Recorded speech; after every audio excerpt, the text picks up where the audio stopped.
Millions of users on Facebook and Twitter and social media have made memes mainstream. While most memes are meant to be funny, think of course of the famous Grumpy Cat. Grumpy Cat. Yeah, we love Grumpy Cat and this little child here.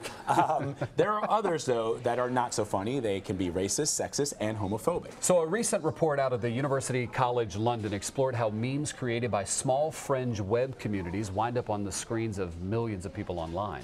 Here with us today, we have Quartz geopolitics reporter Nikhil Sonad, who's been following the online presence of the alt-right and has more on this report. As we say, some memes are really, really funny. I mean, I still, no matter how often I see it, I love the crying Jordan meme. In any situation, I always think that that's really funny.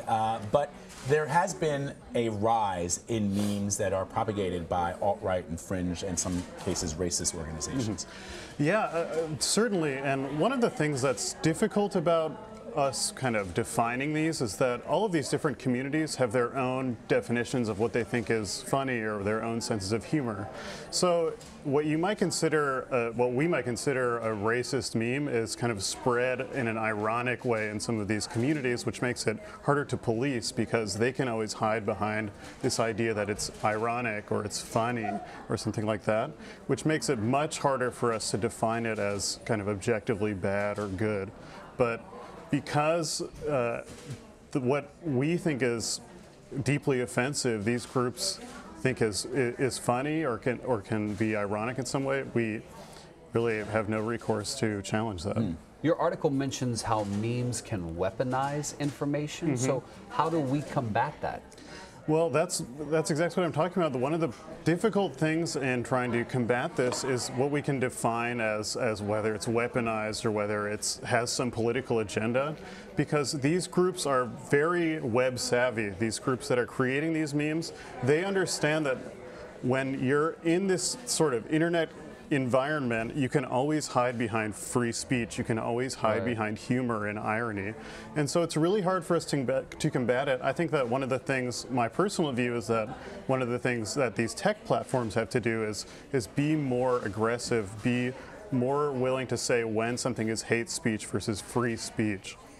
So we showed a picture of Pepe the Frog, right? Yeah. Which has been used by racist and alt-right groups to either signify white supremacists, or it's unclear to me how it began. Maybe you can take us through your research and how, for example, that one, which is probably one of the more famous examples of alt-right memes taking root.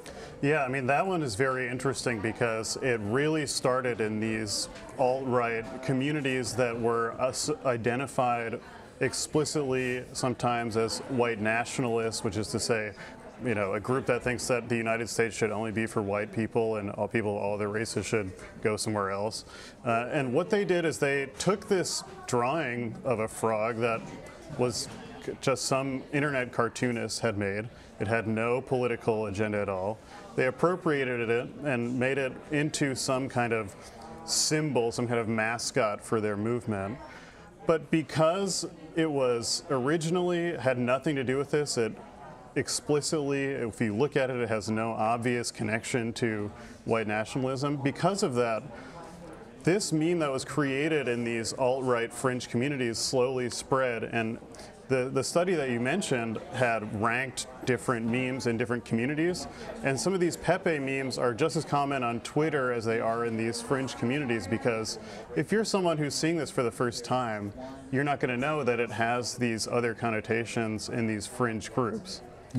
You know, to the victims of hate and bullying, the internet can seem like the Wild Wild West, right? So a lot of times when you come across a meme or something like that, you might unfollow, you might unfriend somebody on Facebook. But what do you suggest we do, right? Is it just unfriend and walk away and be like, well, that's a hater, or do you want us to actually do something? What's your suggestion? Well, I don't know what individuals can do, honestly. I think that we should call out when something is hateful. We should unfollow them if we feel that that's going to make our experience on the internet better.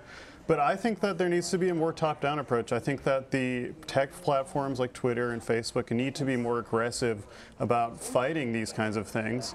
And I think so far their stance has sort of been, this is free speech and we can't do anything about it. But I think that they are a little naive in thinking that free speech doesn't mean you just say anything you want, right? In Germany, Germany is a democratic country. They have free speech in that country as well, but it is illegal to post a swastika, for example. Exactly. Why can't these tech companies, I'm not saying that the federal government or even local and state governments should impose any kind of restrictions on that, but these are private companies, these are, not nationalized companies, so why can't they say, you know what, if you're going to use this frog, which is being used to symbolize hate and racism, you can't post that. We're going to delete your account, or we're going to delete the tweet or whatever it is, the post on Instagram. Well, I think very simply that would lead to fewer posts, which is their entire revenue model, right? As more people posting more things. But that's an interesting point, Nikhil. I'm curious. It does seem, to David's point, that the internet and social media has become, I mean, we just read about an actress from the latest Star Wars film leaving Instagram because of the horrific trolling that is going on over her, right? And I'm not even going to mention who she is. You can find out if you Google. But somebody who decides, you know what, I can't deal with the cesspool that has become social media. It just sounds to me as if you're basically saying is that a lot of these companies benefit from the thousands, if not millions, of people who are posting these things, and that you get more posts from fringe groups, whether they are right, left, I don't care, but the extremist groups, than you get from normal people.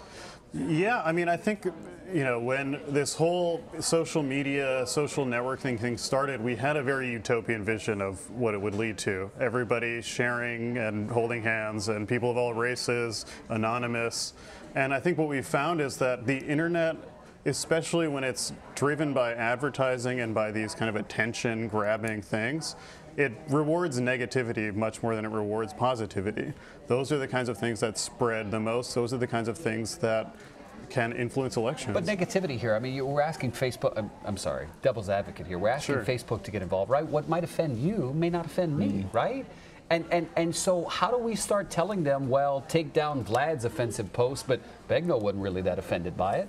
Yeah, I agree. I mean, I think that it's going to be difficult. I think there are going to be a lot of Is it possible? calls. Forget difficult. Is that even realistic?